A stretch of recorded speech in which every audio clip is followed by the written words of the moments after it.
Alright mga kabrando, at meron na naman tayong dumating na parcel. Masyado na talagang spoiled si Bebe Mio natin.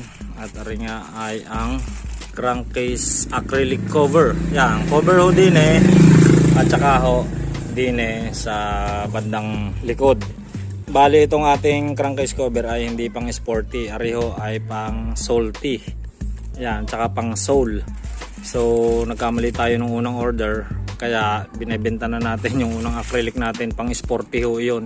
At ari nga, dumating na yung ating in order na pang salty at saka pang soul. Yan, napakaganda nga pala na rin mga kabrando. Yun Mio, napakaganda ng kanyang pagka-acrylic.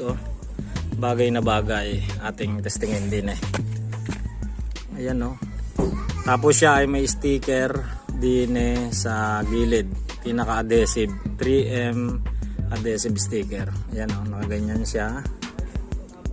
Ayan sakto-sakto sakto-sakto. Ang dumi, hindi pa natin nalilinis uli. Tapos are, yan. Sakto-sakto.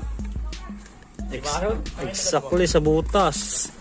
Ayun hindi na siya papasukan ng dumi at saka ng tubig pagka tayo nagkakarwas. Hindi na natin gagamitin yung mahiwagang plastic. Yan, sa karburador na lang ang paggagamitan natin ng plastic pagka yan ay lilinisin natin. Hindi na napakaganda yan napakaganda, bagay na bagay.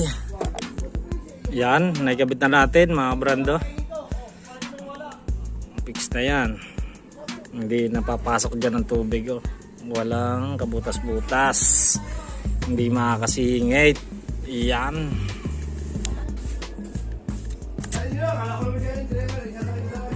ang ganda. Tapos naka-ukit yung pangalan na Mio tsaka yung logo ng Yamaha.